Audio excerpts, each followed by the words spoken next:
Hoy vamos a comenzar a estudiar algo relacionado a las ofrendas. Nosotros, hace como en la época de la pandemia, habíamos hablado de ese tema, ¿sí? De las ofrendas, lo relacionado a cómo en la iglesia se debe manejar el tema de las ofrendas. Porque lastimosamente en el cristianismo actual uno ve muchos desequilibrios, ¿cierto? En lugares donde se enfatiza mucho en el dinero, en hacer pactos, en sembrar o primicias, bueno, de muchas maneras lo llaman, ¿cierto? Incluso se le presiona como a las personas para que den dinero, se manipula. Bueno, se hacen muchas cosas, pero eso es como un extremo. Pero está el otro extremo en que entonces no hablamos de eso. O sea, aunque la Biblia lo muestra que los discípulos recogían dinero y lo empleaban, la Biblia dice en qué lo empleaban y cómo lo administraban, pero entonces no podemos pasar al otro extremo de no hablarlo, porque hace parte de la iglesia, ¿sí? Y porque tenemos que conocer lo que dice la Biblia para entender cuál fue el modelo que el Señor nos dejó y cómo debemos aplicarlo. Entonces no nos podemos ir al extremo de no decir porque se ha hecho mal en muchos lugares y muchos tal vez hemos sido heridos con el tema económico o presionados o manipulados, pero entonces tampoco podemos dejar de hablarlo porque hace parte de la iglesia y hace parte de la Biblia y hace parte del vivir del Nuevo Testamento. Así como hemos hablado de la cena muchas veces, como hemos hablado de los bautizos, hemos hablado de matrimonio, hemos hablado de la alabanza, pues también el ofrendar hace parte de la vida de la iglesia. Entonces vamos a ver varios versículos y varias enseñanzas relacionadas, porque quiero que veamos en el contexto de cuando llegó Jesús, cómo era que ellos ofrendaban o cómo era que diezmaban, ¿cierto? Cómo era que se hacían los diezmos, que es lo que vamos a ver hoy. Pero en la próxima entonces vamos a ver qué es lo que pasa después con la iglesia, cómo lo hacía la iglesia, cómo lo practicaba la iglesia y luego vamos a ver la iglesia cómo lo administraba y cómo, en qué lo empleaba, ¿sí? Porque la Biblia sí nos muestra eso. Entonces vamos a estudiarlo porque tenemos que aprender también entre nosotros a ofrendar, ¿cierto? Y tenemos que aprender también cómo administrar y qué hacer. Entonces vamos a ir a Mateo 23. Lo primero que vamos a ver es, en el contexto del Señor Jesús, qué era lo que pasaba y cómo era que ellos lo hacían de acuerdo a la ley. Mateo 23, 23.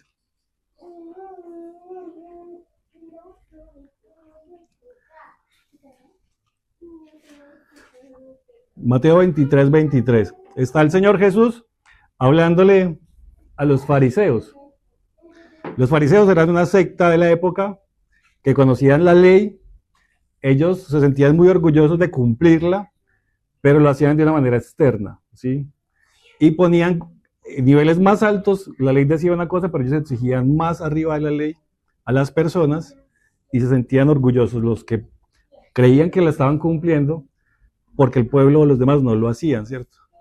Por eso decía el Señor que eran hipócritas o sepulcros blanqueados. Imagínense cómo es un sepulcro blanqueado. Pues un sepulcro es alguien muerto, pero el Señor le decía blanqueado porque está muy limpiecito, por eso está muerto. O sea, por fuera, solo apariencia. Entonces así le decía el Señor, sepulcros blanqueados. En el 23, Mateo 23, 23. Dice, hay de vosotros, escribas y fariseos, hipócritas, les está llamando la atención. Dice, porque diezmáis, miren lo que diezmaban, la menta, el eneldo y el comino. Esos son plantas, ¿cierto?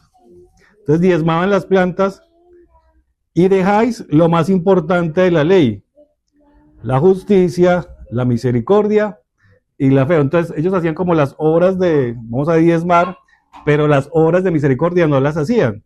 Pero miren lo que es el Señor acá, que es importante. Esto era necesario hacer sin dejar de hacer aquello. O sea que había que hacer las dos cosas. Había que tener misericordia, justicia, cuidado, pero también había que diezmar. O sea, lo estoy hablando en el tiempo de Jesús. Porque el Señor mismo lo está diciendo. Ellos se sentían muy orgullosos porque diezmaban. Claro, daban lo que tenían que dar. Pero, según esto que estamos leyendo, no hacían justicia, no hacían misericordia. y no expresaban su fe. Y el Señor, ¿qué les dice? Tienen que hacer esto sin dejar de hacer lo otro. O sea que el Señor sí lo estaba ratificando. Tenían que diezmar. Y aquí vamos a ver ahorita en el Antiguo Testamento que ellos diezmaban de lo producido en la tierra. Por eso aquí está mencionando. También le dice, era necesario. Era necesario, sí. Esto era necesario hacer, o sea, una cosa con la otra. Ahora, o sea, vamos a ver cómo era necesario hacerlo en ese momento. No estoy diciendo que el diezmo lo tengamos que hacer nosotros, vamos a ver luego cómo se hace en la iglesia. Estoy diciendo como en el contexto de lo que estaba pasando para ver cómo era que Dios les había demandado que ellos lo hicieran. Y luego ya vamos a ver cómo lo tenemos que hacer nosotros en la iglesia. Miremos otro texto en Lucas 18.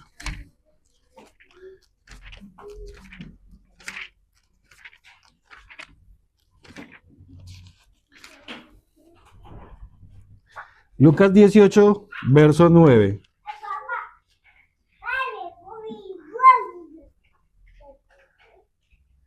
Lucas 18 es una parábola que cuenta el Señor Jesús de un fariseo y un publicano. No, el fariseo y el publicano. Lucas 18, verso 9. Vamos a ver eso. Verso 9. Dice, a unos que confiaban en sí mismos como justos y no menospreciaban a los otros, dijo también esta parábola. Entonces mire lo que dice el Señor. Dos hombres subieron al templo a orar, uno era fariseo y el otro publicano. El fariseo, puesto en pie, oraba consigo mismo de esta manera.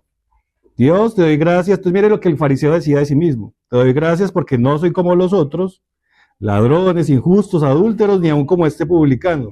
¿Qué hacía el fariseo? Ayuno 2 veces a la semana, doy diezmos de todo lo que gano. Entonces era una práctica que la ley les pedía hacer, dar los diezmos.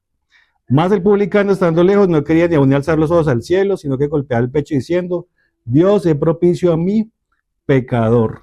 Ojalá hasta ahí. Solo quería mencionar que de las prácticas que hacían los fariseos era diezmar. O sea, diezmar de lo que recibían, de lo que ganaba, estaba diciendo acá. Y ayunar, sí, y ayunar. Estoy mirando cómo era el contexto del Señor en ese momento para que entendamos qué era lo que estaba pasando. Entonces vamos a ir al Antiguo Testamento, cómo fue que Dios estableció en la ley que ellos debían diezmar y en qué se empleaba ese diezmo de acuerdo al Antiguo Testamento. Vamos a ver varios pasajes. Vamos a ir al Levítico 27.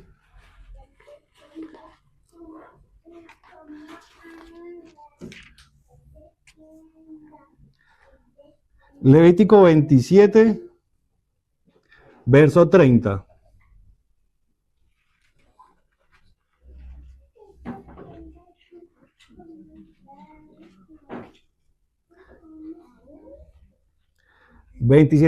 Dice, vea que dice, y el diezmo de la tierra. ¿Sí ve que era lo que tenían que diezmar? O sea, lo producido por la tierra. Entonces, en otros textos que vamos a leer, dice que frutas o granos, ellos tenían que diezmar, o sea, lo que llamaban la décima. De lo que la tierra produjera, sacaban la décima parte, que es el diezmo. Entonces dice ahí, así de la simiente, aquí está, simiente de la tierra, la simiente se refiere a los granos. La simiente de la tierra, como del fruto de los árboles, de Jehová es cosa dedicada a Jehová, o sea que ellos tienen que sacar la décima parte de eso producido. Y si alguno quisiera rescatar algo del diezmo, añadirá la quinta parte de su precio por ello. Y todo diezmo, y también miren de esto, de vacas o de ovejas, de todo lo que pasa bajo la vara, el diezmo será consagrado a Jehová. Entonces también tienen que hacer lo de los animales. Y vamos a ver en otro texto, ellos a dónde lo llevaban y quién utilizaba eso en el Antiguo Testamento. Entonces ahí nos está diciendo que se diezmaba de la tierra y de los animales. Miramos en Deuteronomio 14.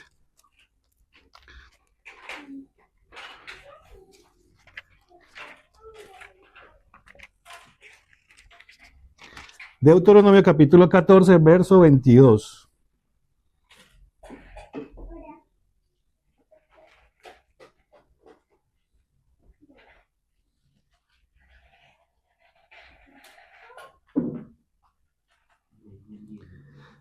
Deuteronomio 14:22 dice, indefectiblemente diezmarás todo el producto del grano que rindiere tu campo cada año. ¿Sí ven? lo que el campo rindiere, deberían sacar la 10ª parte. Así como entonces, por eso el Señor dijo al fariseo, diezman la menta, el eneldo, el comino, o sea, porque sacaban la 10ª parte. Pero hacían eso, pero no hacían lo otro, o sea, las obras de misericordia. Y saltemos ahí al verso 28, porque entonces ahí se decía que tenían que diezmar lo de cada año, y aquí en el 29 dice, al final de cada 3 años sacarás todo el diezmo de tus productos de aquel año y lo guardarás en tus ciudades. Entonces hay un lugar donde se guardaba, que es lo que vamos a ver ahora, donde se llamaba el alfolí, no sé si han leído, donde la Biblia dice, trae los diezmos al alfolí y haya alimento en mi casa. El alfolí era un granero, ¿sí? Entonces por eso ellos tenían que traer el diezmo a ese lugar. Entonces dice, al final de cada 3 años sacarás todo el diezmo de tus productos de aquel año y lo guardarás en tus ciudades. Igual en el 29. Y vendrá el levita. Entonces mire para quién era el diezmo. Vendrá el levita que no tiene parte ni heredad contigo. ¿Ustedes se acuerdan que cuando ellos entraron a la tierra prometida, Dios repartió la tierra entre todas las tribus, menos la tribu de Leví? La tribu de Leví no tenía tierra. Ellos estaban distribuidos porque ellos servían, ellos hacían la parte espiritual, ellos servían a Dios, pero ellos no tenían posesión de tierra. Entonces, ¿de qué vivía la tribu de Leví? La tribu de Leví vivía de los diezmos. Entonces, de todos esos diezmos se llevaban para que los levitas vivieran de eso. Entonces ahí está diciendo, vendrá el levita que no tiene parte ni heredad contigo, y aparte el levita dice, el extranjero, el huérfano y la viuda que hubiere en tus poblaciones. O sea, en el lugar donde se llevaba el diezmo, entonces ahí en ese lugar habían extranjeros, viudas o huérfanos, según la necesidad se empleaba para esas personas. Y comerán y serán saciados para que Jehová tu Dios te bendiga en toda obra de tus manos que hiciere. Entonces, mire, esa era lo que Dios había implementado. Se sacaba esa 10ª parte para los levitas y para los pobres, huérfanas, viudas y extranjeros. O sea que ese era el sistema que estaba Dios implementado, porque los levitas se dedicaban al servicio de Dios, al servicio en el tabernáculo, al servicio en el templo.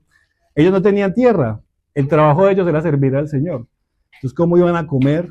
Habían otras ofrendas, no las vamos a leer hoy, pero habían otras ofrendas donde ellos puedan sacar una parte para ellos. Y habían otras donde había que pagar un precio por el rescate y ese dinero se quedaba con los levitas, así Dios lo había establecido. Pero era la forma de ellos poder vivir y subsistir, ¿sí? Dios lo estableció de esa manera. Veamos otro texto en Números 18. Números capítulo 18.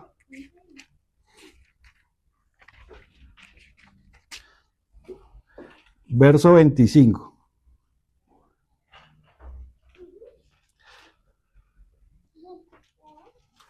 Números 18, 25. Dice, y habló Jehová a Moisés diciendo, así hablarás a los levitas y les dirás. Entonces ahora la instrucción que Dios les está dando a los levitas. Antes les había dado instrucciones al pueblo. Ustedes van a diezmar y van a traer el dinero al lugar especificado. Al alfolí, que es el granero, el grano.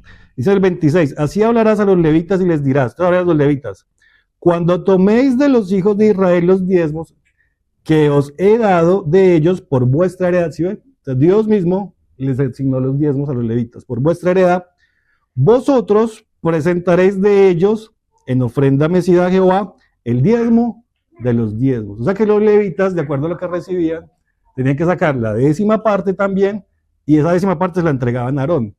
Ahí dice, y se os contará vuestra, sigamos leyendo el 27, vuestra ofrenda como grano de la era y como producto del lagar. Así ofreceréis también vosotros ofrenda a Jehová de todos vuestros diezmos que recibáis de los hijos de Israel, y daréis de ellos la ofrenda de Jehová al sacerdote Aarón. Entonces, ¿sí ven? Ellos recibían el diezmo y sacaban la 10ª parte y se la entregaban a Aarón. Dice el 29. ¿Sí no, hasta ahí. Entonces, ese fue el sistema que Dios estableció para los sacerdotes, los levitas, para la familia de Aarón y para ayudar a los pobres, a las viudas, los huérfanos y los extranjeros. Entonces ahora leamos en Malaquías, para que entendamos lo que Dios dice en Malaquías. Malaquías capítulo 3, antes de Mateo.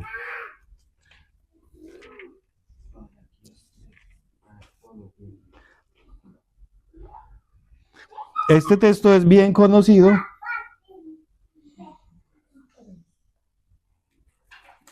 Voy a leerlo desde el 6 para que veamos todo el contexto. 3:6. Porque uno por lo general solo le lee en donde dice trae los diezmos al alfolí y hay alimento. Pero uno no lee el contexto. 3:6 dice, porque yo Jehová no cambio, por esto hijos de Jacob no habéis sido consumidos. Si uno lee el libro de Malaquías va a pasar que es que Dios le está haciendo varios reclamos a Israel. Varios. Porque han dejado de servir a Dios, han dejado de serle fieles a Él, sino que se han ido con otros dioses y han cometido muchos pecados contra Dios. Pero por eso está diciendo acá, yo no cambio. No han sido consumidos ustedes porque Dios no ha cambiado. Porque Dios va a cumplir su promesa. Ustedes son el pueblo que yo escogí y yo soy fiel a esa promesa. Por eso lo está diciendo acá.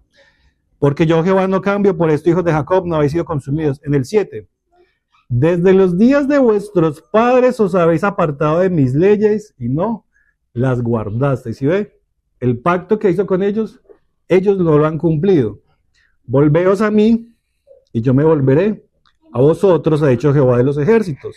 Entonces Dios le está haciendo el reclamo al pueblo. Ustedes han dejado mi pacto, ustedes no han cumplido mis leyes, ustedes me han abandonado a mí, mas sin embargo Dios ha permanecido fiel y no los ha consumido. Entonces luego, ¿qué responde el pueblo? Más dijisteis, al final del 7, ¿en qué hemos de volvernos? O sea, como, ¿de qué nos vamos a arrepentir? El pueblo estaba diciendo eso. O sea, el pueblo ni siquiera era consciente en que estaba pecando. Y dice en el 8, ¿robará el hombre a Dios? Pues vosotros me habéis robado. O sea, Dios estaba acusando al pueblo que los había robado. Y dijiste, y el pueblo contesta, ¿en qué te hemos robado? O sea, el pueblo ni siquiera sabía. Y miren lo que dice Dios, en vuestros diezmos y ofrendas. Entonces distingamos aquí una cosa, porque los diezmos es lo que hemos venido viendo, ¿cierto? Sacar la 10ª parte de la producción de la tierra, y las ofrendas hace referencia a los sacrificios que ellos tenían que hacer en todo el servicio sacerdotal. Ellos tenían que llevar, si pecaban, entonces tenían que llevar o un cordero, o una paloma, o llevar una ofrenda de harina, dependiendo del pecado que habían cometido. Entonces cuando dice acá diezmos, se refiere a lo que habíamos visto, la 10ª parte de la producción, y ofrenda se refiere a los sacrificios que ellos tenían que ofrecer por sus pecados o por la transgresión, o habían diferentes tipos de sacrificios. Entonces Dios le está diciendo, ustedes me han robado en eso, en el diezmo y en las ofrendas. Y mira lo que dice Dios, malditos sois con maldición, porque vosotros, la nación toda, me habéis robado. O sea, no estaba cumpliendo ni las ofrendas, por toda la parte de sacrificio no la estaban haciendo, ni tampoco estaban haciendo lo del diezmo. Entonces por eso aquí Dios en el 10 les dice, trae todos los diezmos al alfolí. Entonces el alfolí era el granero. Traigan todo lo que correspondía al granero, y luego por eso el Señor dice acá, y haya alimento en mi casa, claro, porque si los sacerdotes eran los encargados de servir en el templo, y de servir a Dios, y de hacer todo el oficio sacerdotal, entonces cuando Dios dice haya alimento en mi casa, se está refiriendo a que los sacerdotes tengan el sustento para ellos seguir haciendo la labor que hacen en la casa de Dios, que en ese entonces era el templo. ¿Sí me hago entender? A eso está refiriendo acá. Traigan los diezmos al alfolí y haya alimento en mi casa. O sea, traigan los granos, los frutos al granero para que ellos tengan de qué alimentarse. En eso me han robado. Ustedes no han cumplido lo que yo ya les había mandado previamente en la ley. Sigue uno leyendo ahí. Trae los diezmos al alfolí y haya alimento en mi casa. En el lugar donde nosotros asistíamos, donde yo asistía antes, en la denominación, había una caja que se llamaba alfolí, que era donde se ponían los diezmos, ¿sí? Así lo llamaban, pero resulta que lo que llama la Biblia alfolí es un granero. Entonces ahí uno se da cuenta de lo que se ha desviado, porque bíblicamente el alfolí era el granero, no es la caja de las ofrendas como tal. Dice ahí luego, y probadme ahora en eso. Cuando dice el Señor, probadme en eso, está diciéndole al pueblo, muy seguramente ustedes no traen el diezmo porque ustedes van a pensar que no les va a alcanzar lo que les queda, o que no es suficiente para ustedes sacar la 10ª parte y yo vivir con la otra parte. Y cuando dice probadme, está diciendo, ahí lo va a explicar, probadme ahora en esto, dice Jehová de los ejércitos, si no os abriré las ventanas de los cielos. O sea, el pueblo estaba diciendo como, no, es que si yo doy la 10ª parte, de pronto no nos alcanza. O no sabemos cómo es la cosecha siguiente, qué tal que haya sequía y nos quedemos sin comida. Y entonces Dios les dijo, pruébenme, o sea, hagan conforme a lo que yo les pedí, pruébenme y qué va a pasar. Abriré las ventanas de los cielos, o sea, les voy a proveer lo que necesitan. Y derramaré sobre vosotros bendición hasta que sobreabunde. Así como cuando el pueblo estuvo en el desierto, ¿se acuerdan? Que Dios les mandó el maná todo el tiempo, todo el tiempo. Y nunca les faltó. Dice en el 11, reprenderé también por vosotros al devorador y no os destruirá el fruto de la tierra. Ni vuestra vid en el campo será estéril, dice Jehová de los ejércitos. O sea que Dios respaldando su promesa y su ley, si ustedes lo hacían de esa manera, antes su campo iba a ser más fértil y más próspero. Dice en el 12, y todas las naciones os dirán bienaventurados, porque seréis tierra deseada, dice Jehová de los ejércitos. O sea, antes todas las naciones iban a querer, como viendo la prosperidad de ellos, iban a desearla. Y hoy en día pasa algo así, porque uno ve a Israel y uno ve el desarrollo tecnológico, ¿cierto? Todo el desarrollo económico, toda la potencia que es, y uno dice, uy, un país tan chiquito y con semejante desarrollo y posición, eso solo lo hace el Señor, pero mira, el Señor está cumpliendo la promesa que le ha dicho. Entonces, ahora sí, volvamos otra vez al Nuevo Testamento. Vamos a ir a Marcos 12. O sea, quería que leyéramos esta parte para que entendiéramos cómo era que ellos diezmaban. Cuando entonces el Señor le dice al fariseo, diezma la menta, el comino de eso, se está refiriendo a eso. O sea, saca la parte de la tierra que le corresponde. Pero no hacía lo otro. Entonces vamos a ir a Marcos 12 para encontrar otra forma que pasaba en la época. Marcos 12.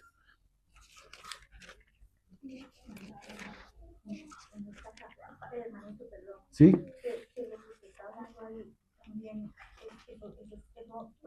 Lo rebautiza uno también porque yo siento que también estoy así, porque uno dice, no,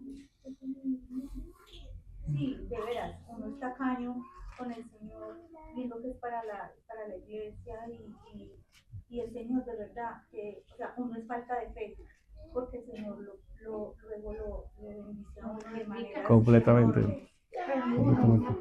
Todos. Completamente. O sea, viendo esto el pueblo de Israel, yo decía, uy, yo soy igualito. Porque yo pienso, si saco una parte para el Señor, no me va a alcanzar. Y el pueblo de Israel hacía exactamente igual. ¿Sí? Entonces, mira lo que pasa muchas veces. El pueblo de Israel mismo dice que la tierra estéril o que perdiera la cosecha era causa de que ellos no cumplían lo que Dios les había pedido. Entonces, pero hermano, sí, hermano. Pero hasta este momento, de lo que se ha leído, de lo que está hablando, es de lo que produce la tierra. Ajá. ¿Qué fue lo que convirtió el diezmo en cuestión monetaria? Sí, ya vamos a ver esos textos. Hasta ahí estamos viendo cómo era el diezmo del Antiguo Testamento. Hay otros textos que ya vamos a mirar porque tienen que ver con el dinero. En el Antiguo Testamento, por ejemplo, había que pagar un dinero que era el dinero del rescate. Y dependiendo de la edad que tuviera la persona, tenía que pagar cierta cantidad de monedas. Y ese dinero era para el sacerdote, para su servicio. ¿Sí? Eso ya no era un diezmo. No, era un impuesto. Sí, era un impuesto. Pero vamos a ver otros textos donde ya aparece el dinero. Y ya luego vamos a ver cómo pasaba con Jesús y cómo pasaba en la iglesia. Uno ahí ya se, ¿cómo se dice? Como que se confronta. Porque por decir algo, un ejemplo, la iglesia donde yo asistía, que duré 8, casi 9 años allá, nosotros de lo dinero que nos ganábamos sacábamos el 10%, se lo dábamos al pastor, pero no, pues cuando conocimos de la verdad estábamos haciendo mal. ¿Por qué? Porque es que eso es una secta, no es están utilizando los dineros en otras cosas que es solo para su conveniencia y el pueblo aguantando hambre. Entonces yo me confronté con eso y dije, yo no más. Yo le dije allá, cuando nosotros vayamos a diezmar, un mercado, cualquier ayuda a otra persona que no da que lo necesita, así diezmamos, pero no le volvemos a dar plata a nosotros. Entonces, ahí lo importante es que veamos qué dice la Biblia. Lo que dice el hermano es importante. Hasta ahora no aparece diezmo de dinero, aparece de los bienes que produce la tierra. Pero entonces vamos a ir viendo qué pasa con Jesús y luego vamos a ir viendo qué pasa en la iglesia. Porque ahí entonces vamos a aprender nosotros qué tenemos que hacer. Mira ahí Lucas 12, 41. Ah, sí, perdón, Marcos. Marcos 12, está concentrada la hermana. Marcos 12. Marcos 12, sí. No, y de hecho yo lo tenía aquí en Marcos. Marcos 12, 41. Mira. Estando Jesús sentado delante del arca de la ofrenda. Esta es una cosa que pasó, no es una parábola. O sea que había una arca de la ofrenda. Miraba cómo el pueblo echaba dinero en el arca. Ah, entonces, había una arca y el pueblo colocaba dinero en el arca. Una caja, sí. Y muchos ricos echaban mucho. Resulta que yo me puse a investigar qué era esto. Y según encontré, era aquí dice un arca, pero según lo que encontré era 13 recipientes metálicos y tenían forma de trompeta, que para que echaran el dinero, pero no lo pudieran sacar para robarse, ¿sí? Y al ser metálicos, cuando se echaban monedas, pues se escuchaban. Entonces, si una persona pobre echaba dos, pues no pasaba nada, pero si llegaba un rico con una bolsa, y ¿quién está ahí? Entonces la gente veía como, ahí llegó ese, poner un poco de monedas allá. Llegó el de la plata. Entonces, por eso acá dice que Jesús estaba viendo eso. Y eso estaba en el templo. El templo tenía varios lugares y donde estaba ubicado se llamaba el patio de las mujeres, porque era el lugar a donde podían estar hombres y mujeres. Habían otros patios internos donde solo podían ir hombres. En este lugar podían estar también las mujeres. Entonces por eso dice, y muchos ricos echaban mucho, claro, al echar tantas monedas se escuchaban, ta, ta, ta, ta, ta, ta, ta. Entonces la gente decía, uy, mira, ese como que tiene platica, mira todo lo que echó. Entonces en el 42, sí. Y vino una viuda pobre y echó 2 blancas, o sea, un cuadrante. Entonces, ¿cómo sería para ella sentirse que solo echaba 2 monedas? ¿Qué pensaban los demás, cierto? No eché nada. No tenía suficiente. Le da vergüenza a uno, ¿no? Si todos lo estaban viendo ahí, sabían cuánto echaba según el sonido. Entonces llamando a sus discípulos les dijo, de cierto os digo que esta viuda pobre echó más que todos los que han echado en el arca. Porque todos han echado de lo que les sobra. Claro, los ricos iban a echar mucho, pero es que a comparación de lo que ellos tenían era nada. Pero la viuda que echó menos, pues echó todo lo que tenía. En el griego da a entender que ella echó lo que era para su provisión física. O sea, echó lo que tenía para poder vivir. Es como si uno echara, tengo para comer mañana, los 20,000 pesos para comprar la comida mañana, y los echó. No tenía más. Da a entender que echó todo su sustento económico. Echando en el arca y en el 44, dice el Señor, porque todos han echado de lo que les sobra, pero esta, de su pobreza, echó todo lo que tenía, todo su sustento. Entonces fíjense que aquí ya aparece ya dinero. O sea, ellos acostumbraban a poner dinero ahí, en una caja. Yo me puse a investigar de dónde salió esta costumbre, y lo más parecido que encontré, me gustaría que lo leyéramos en el Antiguo Testamento, está en Segunda de Reyes 12.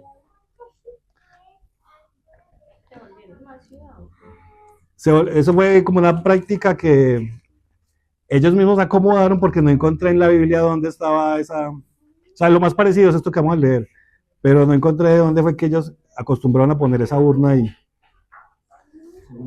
Segunda Reyes capítulo 12, sí. Desde el 1. Segunda de Reyes capítulo 12, voy a leerlo desde el 1. Vean esta historia, me pareció muy interesante. Dice, en el 7º año de Jehú comenzó a reinar Joás y reinó 40 años en Jerusalén. El nombre de su madre fue Sibia de Beerseba.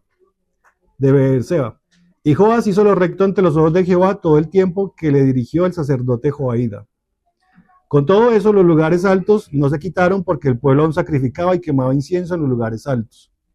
Y Joás dijo a los sacerdotes, todo el dinero consagrado que se le suele traer a la casa de Jehová, el dinero del rescate de cada persona según está estipulado, y todo el dinero que cada uno de su propia voluntad trae a la casa de Jehová, recíbanlo los sacerdotes, cada uno de mano de sus familiares, y reparen los portillos del templo donde quiera que se hallen grietas.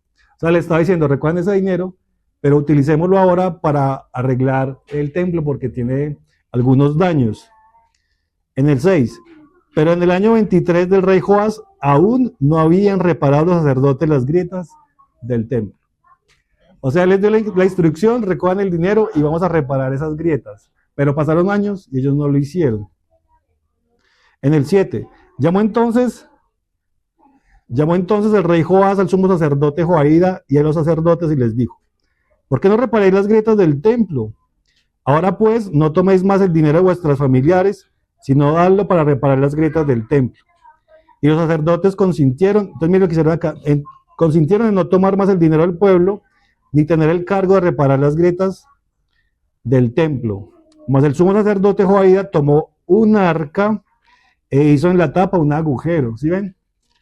Y la puso junto al altar, a la mano derecha, así que se entra en el templo de Jehová, y los sacerdotes que guardan la puerta ponían allí todo el dinero que se le traía a la casa de Jehová. Entonces mire que ahí aparece que hicieron una caja con un hueco, y ahí comenzaron a colocar el dinero que ellos recibían.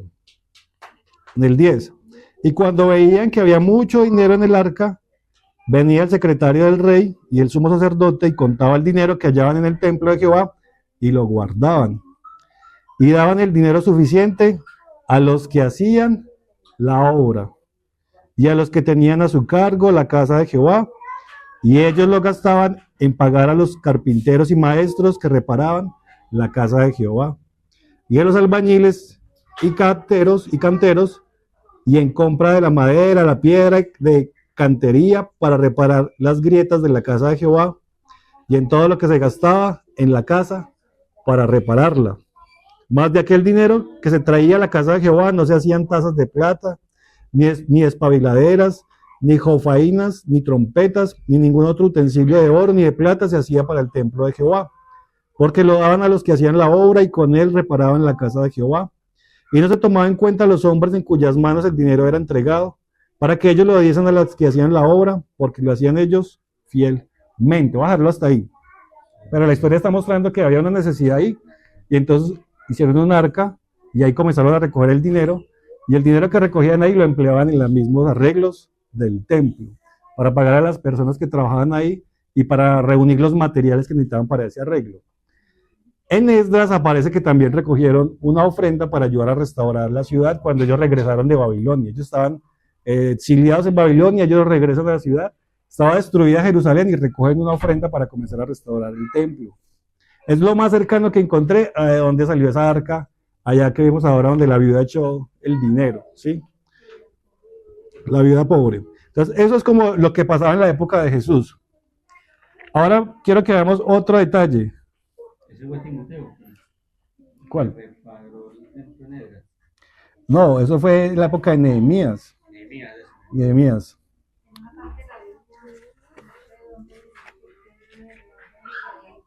Ah, sí.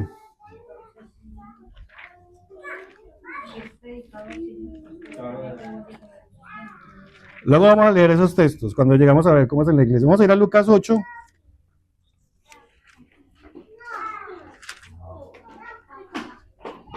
Lucas capítulo 8, verso 1. Entonces, ese era el contexto de lo que estaba pasando en la época de Jesús. Entonces, mire qué pasaba ahora con Jesús. Lucas capítulo 8, voy a leer desde el verso 1. Dice: aconteció después que Jesús iba por todas las ciudades y aldeas predicando y anunciando el evangelio del reino de Dios, y los 12 con él. Aquí ya tenía los apóstoles. Y algunas mujeres que habían sido sanadas de espíritus malos y de enfermedades: María, que se llamaba Magdalena, de la que habían salido 7 demonios; Juana, mujer de Chuza, intendente de Herodes; y Susana, y vea lo que dice al final, y otras muchas que le servían de sus bienes. ¿Alguien tiene otra versión para que nos lea otra versión? Otras muchas que contribuían con sus propios recursos al sustento de Jesús y sus discípulos. Mira lo que dice: y otras muchas que contribuían al sustento de Jesús y sus discípulos. Yo traje aquí otras versiones. Con sus propios recursos. Les daban recursos. Le daban recursos para que, mire que al principio dice, Jesús iba por todas las ciudades, aldeas, predicaba, anunciaba, iba con los 12. ¿Cómo iban a comer? ¿cómo venía a pagar sus gastos? Yo tengo la versión de la Biblia de las Américas. ¿Qué dice ahí, hermano? Dice, bueno, lo ves del principio, dice, y poco después se comenzó a recorrer las ciudades y aldeas, proclamando y anunciando las buenas nuevas del reino de Dios. Con él iban los 12, y también algunas mujeres que habían sido sanadas de espíritus malos y de enfermedades. María Magdalena, María llamada Magda, de la que había salido 7 demonios, y Juana, mujer de Chuza, mayordomo de Herodes, y Susana, y muchas otras que sus bienes personales contribuían al sostenimiento de ellos. Habiendo congregado una gran multitud y los que de Hasta ahí. varias ciudades acudían a él, les habló por parábolas. Hasta ahí. Entonces mire que está diciendo que el Señor viajaba ya con los 12. ¿Cómo se sustentaba? ¿Cómo se sostenía? Porque tenían que comer, si iban caminando, tenían...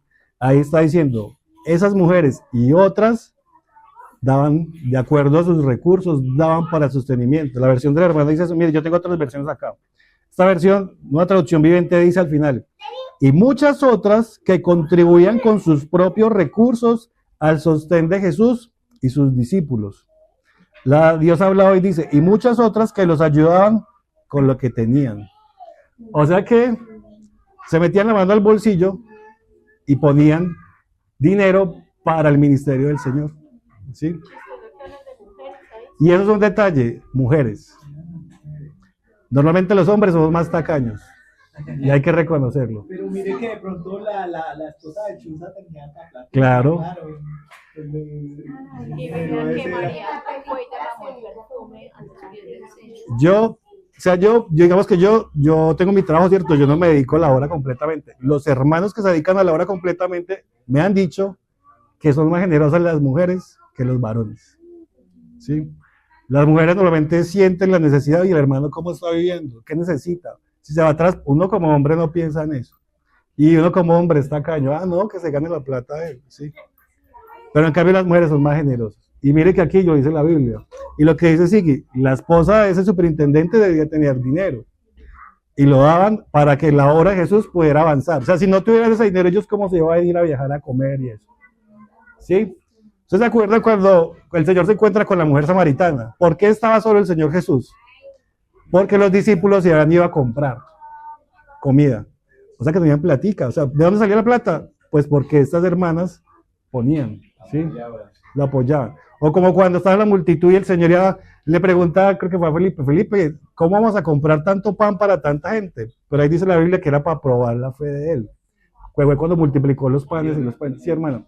Yo ahorita, hablando de eso, me acuerdo de un familiar que tiene formita y la esposa era creyente porque ya murió, pero él mantenía curioso con ella porque no dejaba parar el mercado, ni dejaba, y el peso que cogía era para la iglesia, y vivía ofendido y curioso por eso. Sí, uno, la verdad que no es muy egoísta.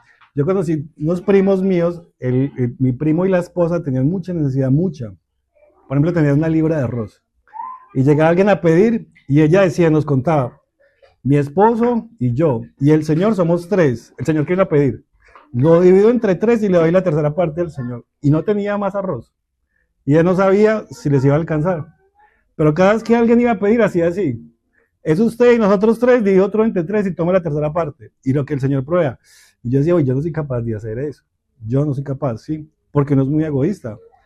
Y aquí se da uno cuenta, como ahora leímos en el Antiguo Testamento, probad. O sea, si uno es así, así.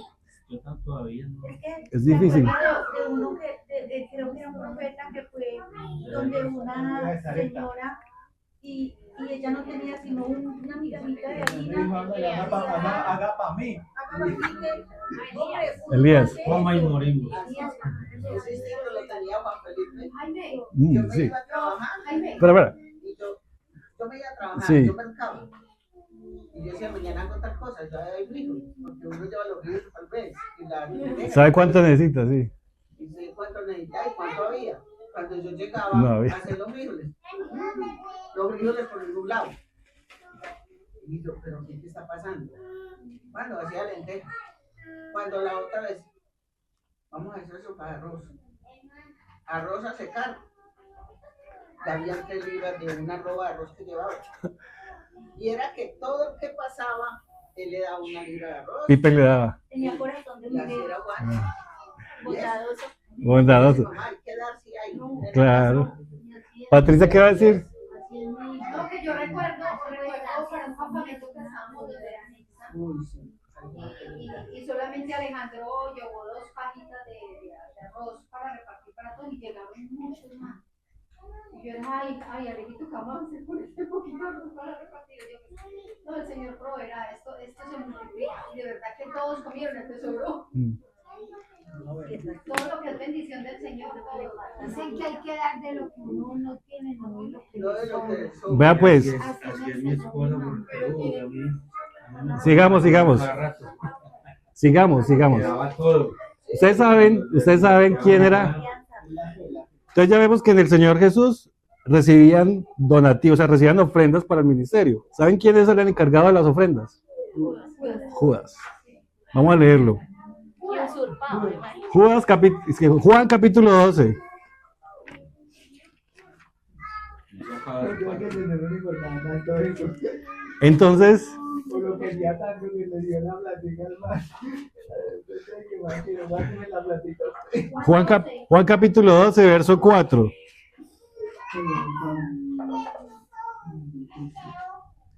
Esto es cuando el Señor Jesús lo ungen, ¿se acuerdan? Un frasco de alabastro y se lo derraman. Y entonces, ¿qué dice Judas? Mire, 12, 4. Juan capítulo 12, verso 4. Está el Señor allá en casa de Lázaro y llega Marta, ¿cierto? ¿Fue Marta? Fue María. Y le derrama este perfume que era muy costoso. Valía tanto como el trabajo de una persona 1 año. ¿Sí? Y dice,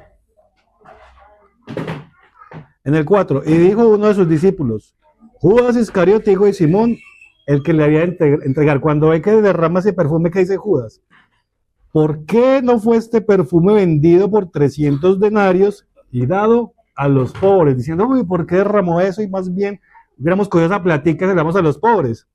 Pero en el 6, pero dijo esto no porque se cuidara de los pobres, sino porque era ladrón. Y teniendo la bolsa, sustraía de lo que se echaba en ella. O sea que ahí dice, teniendo la bolsa, o sea, él era el que la administraba. Y entonces él dijo, uy, hubiéramos echado esta plata acá para ayudar. Pero no, si es que se ponen más plata, pues él puede sacar más plata. ¿Sí? O sea que Judas era el que tenía la bolsa. Pero ¿qué haría con la plata? Iba a comer por algo. No, comen maluco, yo voy a comer otro restaurante mejor. ¿O qué? La ambición. Yo era por Sí. langosta allí. Pero Yo le llevaba nada pan. diferente a lo que hoy en día igual. Ahora, vamos al capítulo 13 de Juan, verso 27. Sí, el siguiente capítulo, el 13. Verso 27. No, leámoslo desde el 21. Esta es la última cena, 13:21. Están en la última cena. Dice, habiendo dicho Jesús esto, se conmovió en espíritu y declaró y dijo, de cierto os digo que uno de vosotros me va a entregar. Están así en la cena y dice, uno de ustedes me va a entregar. Entonces los discípulos se miraban unos a otros dudando de quién hablaba. Y uno de sus discípulos, al cual Jesús amaba, estaba recostado al lado de Jesús. A este pues hizo señas Simón Pedro para que preguntase quién era aquel del quien él hablaba. Él entonces, recostado cerca del pecho de Jesús, le dijo, Señor, ¿quién es? 13:26. O sea, estaban así, ¿cierto? En la cena, el Señor dice, no me va a entregar. Entonces Pedro está por allá y Juan está aquí al lado. Y le dice, pregúntele. Entonces Juan viene y le pregunte. Y dice, Señor, ¿quién es el que me va a entregar? ¿Quién es el que lo va a entregar? Y entonces dice acá, en el 26, respondió Jesús, o sea, le dijo a Juan, a quien yo diera el pan mojado, aquel es. Y mojando el pan, se lo dio a Judas, hijo de Simón. Y después del bocado, Satanás entró en él, o sea, en Judas. Entonces Jesús le dijo, o sea, estaban así todos reunidos, solo escuchó Juan, que le dijo, al que yo le dé el bocado, le entrega el bocado a Judas, Judas come. Entonces están todos ahí, y el Señor le dice luego, Judas, lo que vas a hacer, hazlo pronto. O sea, porque el Señor sabía que él ya le iba a entregar, pero los demás no habían escuchado que le había dicho a Juan que el que le diera el pan, ¿cierto? Entonces mire lo que pasa acá en el 28. Pero ninguno de los que estaban a la mesa entendió por qué le dijo esto. O sea, solo Juan. claro, solo Juan porque ya le había dicho a Juan. Pero entonces mire lo que pasa en el 29. Porque algunos pensaban, puesto que Judas tenía la bolsa, ¿sí ve? Judas era el que administraba el dinero. ¿Qué pensaron ellos? Era el que hacía las compras. Exacto, y él lo dice, que Jesús le había hecho eso, le había decía, compra lo que necesitamos para la fiesta. Claro, le está diciendo, Judas, haga lo que tenga que hacer. Entonces, ¿qué piensan los demás? Ah, no, seguro hay que comprar algo para la comida. Y Judas tiene la plata, pues va a ir a comprar. Por eso aquí está diciendo, Jesús le decía, ¿qué pensaron ellos? Compra lo que necesitamos para la fiesta o que diese algo a los pobres. Entonces, eso nos está mostrando en qué empleaban la plata ellos. Porque si ahí está diciendo que los demás pensaron que él tenía que ir a comprar algo para la fiesta o darle plata a los pobres, era porque ya lo hacían antes. O sea, de la bolsa que administraba Judas, del dinero que recogían, sacaban el dinero para las compras de ellos. Es Judas. Pero ¿cómo quedaría Juan sabiendo que él es el único que y todavía no ha podido decir nada? Ajá. En medio, ay, este muerte. Sí, y se lleva todo lo que hay en la bolsa. La pichurria que lo tenía infiltrado. Este era infiltrado. Entonces, mire, Judas teniendo la bolsa, como dice acá, aparecen dos usos de ese dinero. Lo utilizaban para lo que necesitaran para la fiesta. Y la fiesta estaba haciendo referencia a la celebración de la Pascua. No que era que se iban a ir de fiesta, ¿sí? Sino que era la celebración de la Pascua. O sea que ellos cogían el dinero y había que comprar el vino, el pan, las hierbas amargas, el cordero, todo lo que necesitaban, de ahí lo compraban, ¿sí? Alquilar el lugar. O sea que ahí sacaban el dinero para su logística. O sea, para ellos comer, para ellos los gastos que tenían, entonces los sacaban del dinero de la bolsa. Y aparte de eso dice que diese algo a los pobres, o sea que también le daban a los pobres, porque ellos estaban pensando, claro, o sea que, exacto. Entonces mire que ahí aparece que Jesús recibía ofrendas económicas, Judas las administraba y se empleaban en los gastos de ellos y en los pobres, ¿sí? Y él sacaba una parte para él. Exactamente. Por eso vamos a ver luego que el que administra el dinero, dice la Biblia, que sea una persona honrada, ¿cierto? Honesta. Claro. Por eso dice que el amor al dinero es el mal, ¿cierto? El principio de todos los males. El amor al dinero. Y por eso también dice que los que administran en la iglesia no pueden ser los nuevos. Tienen que ser de buen testimonio. Tienen que ser reconocidos en la iglesia, honorables, honestos. Y varios. Para que se puedan como auditar entre ellos, ¿sí? Y emplearlo en lo que la Biblia nos va a enseñar en que se emplea. Entonces miren que uno va aprendiendo ahí que el Señor sí, o sea, ¿cómo se iba a sostener el Señor? Pues por la generosidad de los que iban creyendo, porque antes de que dijera que esas mujeres daban el dinero, dice, de esta sacó tantos demonios, de esta creyó en tal lugar, o sea que eran personas que le seguían y habían sido nuevas criaturas, ¿cierto? Habían recibido la gracia del Señor y a raíz de eso pues ahora ayudaban económicamente el sustento. Claro, ellos lo vendieron todo y se fueron. Entonces vamos a leer, quiero mostrarles 3 textos más y terminamos. Miramos en Lucas 19. Lucas 19, capítulo 8. O sea, esta es la primera parte. Estamos viendo como el contexto del Señor Jesús. En la siguiente, cuando vamos a estudiar, vamos a ver en la iglesia. O sea, ya la vida de la iglesia, cómo era que daban el dinero. Y cómo era que lo recogían y cómo era lo que hacían en la iglesia. Y luego vamos a ver entonces quiénes son los encargados en la iglesia y qué características tiene y en qué se debe emplear ese dinero. Porque la Biblia lo muestra. Entonces, mira, quiero mostrarles 3 personas que la Biblia habla que ellos hacían buenas obras con su dinero. Mire, Lucas 19:8, este es Zaqueo. Zaqueo era bajito, ¿se acuerdan? Se subió a un árbol, pasó el Señor, y entonces Zaqueo se baja ahí, le dice que voy a ir. Era un recaudador de impuestos, era publicano. Y a los publicanos no los querían porque ellos eran judíos y tenían que recoger los impuestos, pero aparte de recoger el impuesto, le cobraban más a la persona, ellos se quedaban con una parte y la otra parte la mandaban al Imperio Romano. Entonces nadie los iba a querer, porque alguien de mi propia nación, cobrándome más plata, me está robando mi propio hermano, o sea, mi propia nación, o sea, ¿qué le iban a querer? También dividía como Judas, Exacto. para un bolsillo y para el otro. Entonces mira lo que dice acá de Zaqueo, 19:8. Entonces Zaqueo, puesto en pie, dijo al Señor. Entonces mira lo que decía Zaqueo. He aquí, Señor, la mitad de mis bienes doy a los pobres, y si en algo he defraudado a alguno, se lo devuelvo cuadriplicado. O sea, Zaqueo le dice al Señor que él con sus bienes también o sea, comparte lo que ha recibido. Ayuda a los pobres, y si en alguien he hecho mal, se lo devuelvo cuadruplicado. O sea, restituyo lo que yo me he equivocado. Él, por decir Zaqueo, no practicaba la ley. No. Él era publicano, pero era bondadoso. O sea, de todo lo que recibía X, porque no era judaizante ni era de los otros, de los Fariseos ni y escribas. No eran esos, era X. Cogía toda su plata y la partida. Entonces mire que, y el Señor Jesús, uno hubiera esperado que el Señor Jesús le reprendiera eso, ¿cierto? O lo corrigiera, o le dijera que está orando mal, pero el Señor Jesús no le dice nada, le dice en el 9. Jesús le dijo, hoy ha venido la salvación a esta casa por cuanto él también es hijo de Abraham. Porque el Hijo del Hombre vino a buscar y a salvar lo que se había perdido. O sea, Zaqueo le muestra, yo hago esto, y el Señor le dice, yo voy a tu casa para que seas salvo. O sea, en ningún momento le dice, no, Zaqueo está orando mal, no, Zaqueo así no era. No le dice como los fariseos, ustedes diezman, pero no hacen lo otro, ¿sí? Sino que en Zaqueo ve uno esa virtud, que con sus bienes ayuda también a los pobres. Vamos a leer dos personas más donde aparece también esos, en Hechos, vamos a ir a Hechos 9. Hechos 9.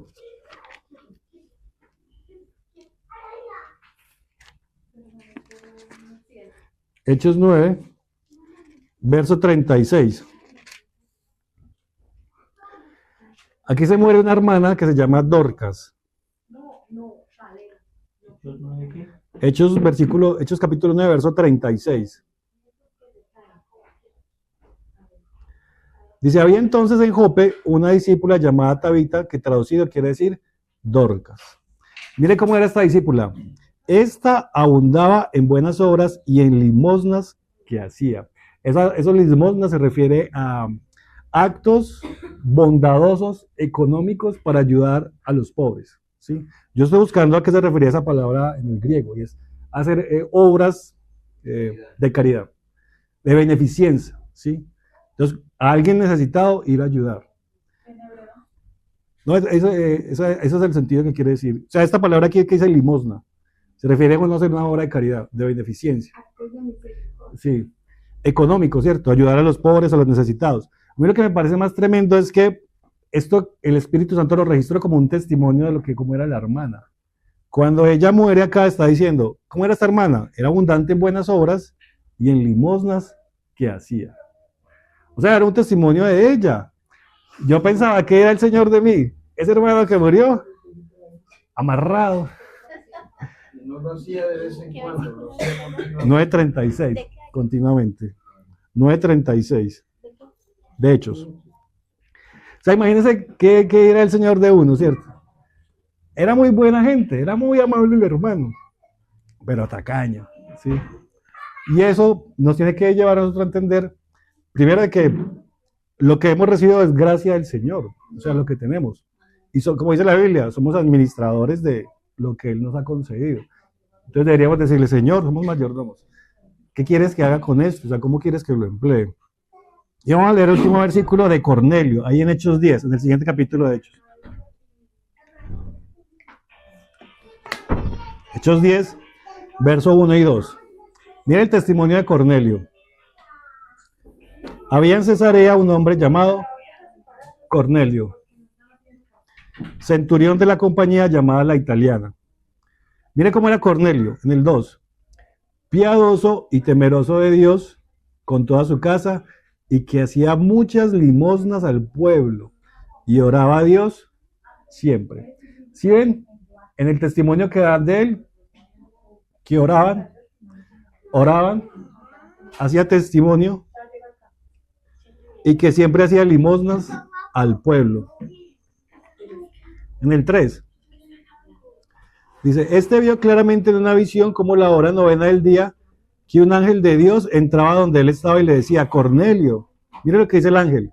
Él, mirándole fijamente atemorizado, dijo, ¿qué es, Señor? Mire lo que le dice el ángel. Y le dijo, el ángel le dice a Cornelio, tus oraciones y tus limosnas han subido para memoria delante de Dios. O sea que ahí quedó en el testimonio de la fe de él, pero no solamente la fe, sino las obras de beneficencia o de caridad que él también hacía. Y entonces yo me quedaba como, uy, Señor, uno muchas veces hace lo espiritual, pero no hace lo material, ¿sí? Y el Señor llama ambas cosas. Exacto. Ahí dice en Santiago, si un hermano tiene necesidad y decimos, oremos por el hermano, chao hermano, que le vaya bien, pero si tiene hambre y no tiene comida. Claro, entonces es orar, pero también hay que hacer la obra. Leyendo este pasaje, yo me acordé de un proverbio, no sé si usted lo ha leído, que dice así, Proverbio 19:17 dice, a Jehová presta el que da al pobre, y el bien que ha hecho se lo volverá a pagar. ¿Sí lo han llegado a leer?